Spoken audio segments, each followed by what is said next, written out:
പ്രായമായ 3 പെങ്ങാമാരെ എന്നെ ഏൽപ്പിച്ചിട്ട് അപ്പച്ചൻ ജീവിതത്തിന്റെ ഫിനിഷിംഗ് പോയിന്റ് കടന്നുപോയത്. അതോടെ എന്റെ ചാട്ടവും നിന്നു.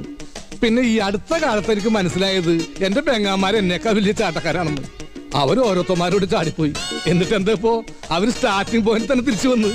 Starting point? ആ, വീട്ടില്. അതാണല്ലോ ഓരോരുത്തരുടെ സ്റ്റാർട്ടിംഗ് പോയിന്റ്. പെങ്ങാമാര് വെറും കൈയോടല്ല വന്നത്. കയ്യിൽ ഓരോ ട്രോഫി ഉണ്ട്. മൂത്ത പെങ്ങക്ക് ട്രോഫി 2, മൂത്ത ട്രോഫി 5 പഠിക്കണം, ഇളയ ട്രോഫി 2 പഠിക്കണം. ഞാൻ ഇതൊക്കെ ഒരു സ്പോർട്സ് ഹോസ്പിറ്റലിൽ എടുക്കുള്ളൂ. എന്നിട്ടിപ്പോ എന്തായി? അവരെയും കൂടി പോറ്റണമെങ്കിൽ ക്യാൻറ്റീൻ മാത്രം പോരാ, ഇതുപോലുള്ള സൈഡ് ബിസിനസ് എന്തെങ്കിലും ചെയ്തേ പറ്റൂ. അങ്ങനെ നല്ലൊരു ജമ്പർ ആയിരുന്നു ഞാൻ. അമ്മുമ്മയുടെ ജമ്പർ പോലെ ആയി.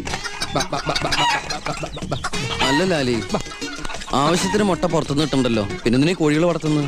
നീ എന്താ വിചാരിച്ചത്? അവര് വെറും കോഴികളല്ല, അവരെന്റെ മക്കളടാ. എനിക്ക് പിറക്കാതെ പോയ എന്റെ മക്കൾ.